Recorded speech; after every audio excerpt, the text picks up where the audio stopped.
Hi friends, please subscribe to Amravati Media and press the bell icon for more latest updates.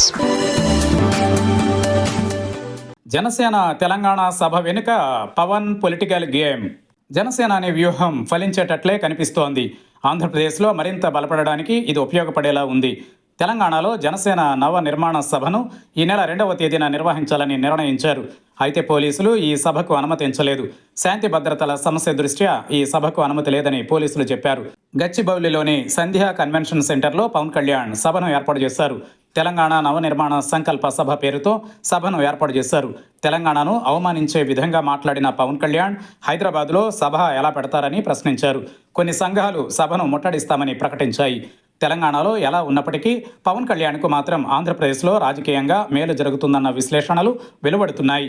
ఒక రాజకీయ party సభను ఎక్కడైనా పెట్టుకునే హక్కు ఈ దేశంలో ఉందని, ఇతర రాష్ట్రాలకు వెళ్లి నేతలు ప్రసంగించి వస్తారని, అక్కడ సభ పెట్టుకుంటే నేరమా అని ఏపీలో కొంత సెంటిమెంట్ రగిలే అవకాశాలున్నాయి. నిజానికి పవన్ కళ్యాణ్ ఆశించింది కూడా అదే. తెలంగాణలో ఇటీవల తనపై కొందరు చేసిన వ్యాఖ్యలకు సమాధానం ఈ రూపంలో ఇవ్వాలని భావించారు. వాస్తవానికి తెలంగాణలో జనసేన గత 2 ఏళ్ల నుంచి ఎటువంటి సభ పెట్టలేదు. కొండగట్టు ఆంజనేయ స్వామి ఆలయానికి వెళ్లి రావడం తప్ప పవన్ మరే కార్యక్రమంలో పాల్గొనలేదు. అలాంటిది ఏపీలో స్థానిక సంస్థల ఎన్నికలు దగ్గర పడుతున్న సమయంలో తమకు ఈ ఘటనతో సానుభూతి వస్తుందని అంచనా వేస్తున్నారు. ఆంధ్రప్రదేశ్లోనే జనసేనను పూర్తి స్థాయిలో పవన్ కళ్యాణ్ బలపరిచే ప్రయత్నం చేయలేదు.